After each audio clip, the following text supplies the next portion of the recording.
bener tenan dawuhe para ulama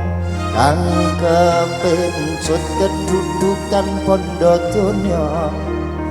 mesti ancik-ancik undake wong liya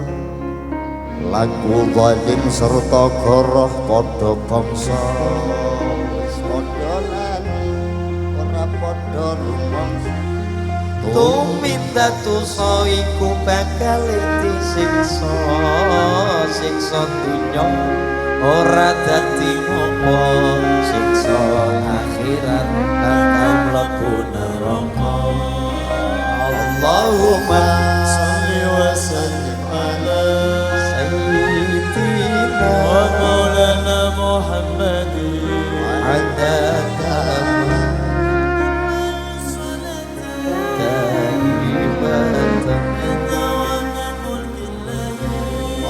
Allahumma salli wa sallim ala sayyidina wa maulana Muhammadin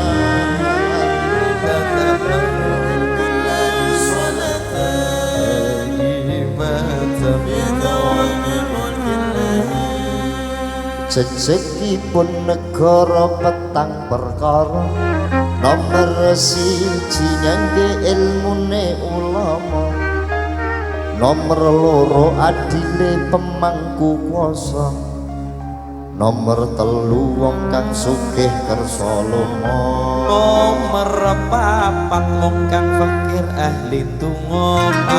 papat mau syarat jejege negara mugi negeri kita teping rupita tembreng ayem matos saking sandikala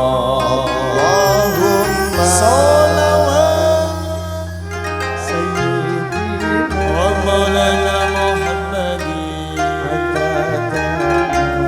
billahi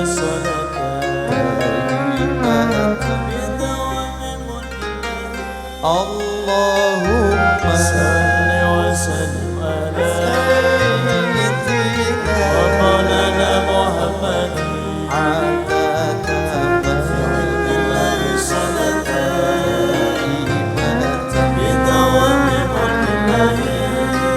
panutane wis arupa bondo donya ninggalake Quran hadis lan agama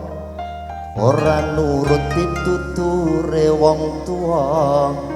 ngalor ngidul luru amplop adol swara becik ketitik ala ketara aku becik bakal mlebu swarga laku ala uripe rekoso adoh menungso lan adoh sing kuwasa Allahumma sholli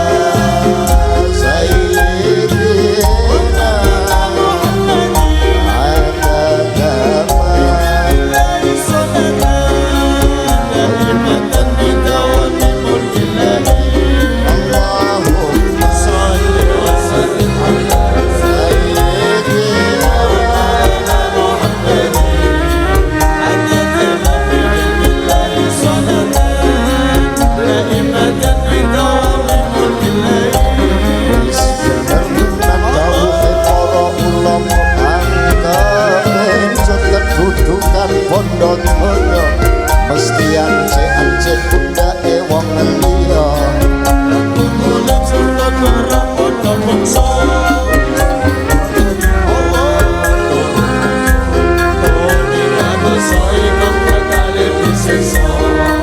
siksa dunya ora dadi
محمد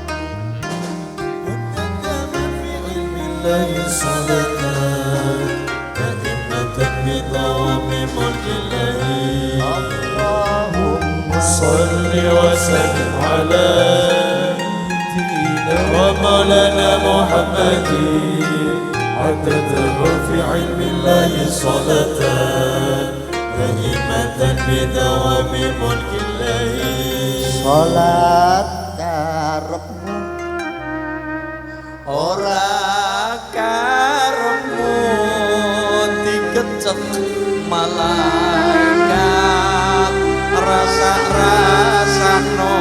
dhewe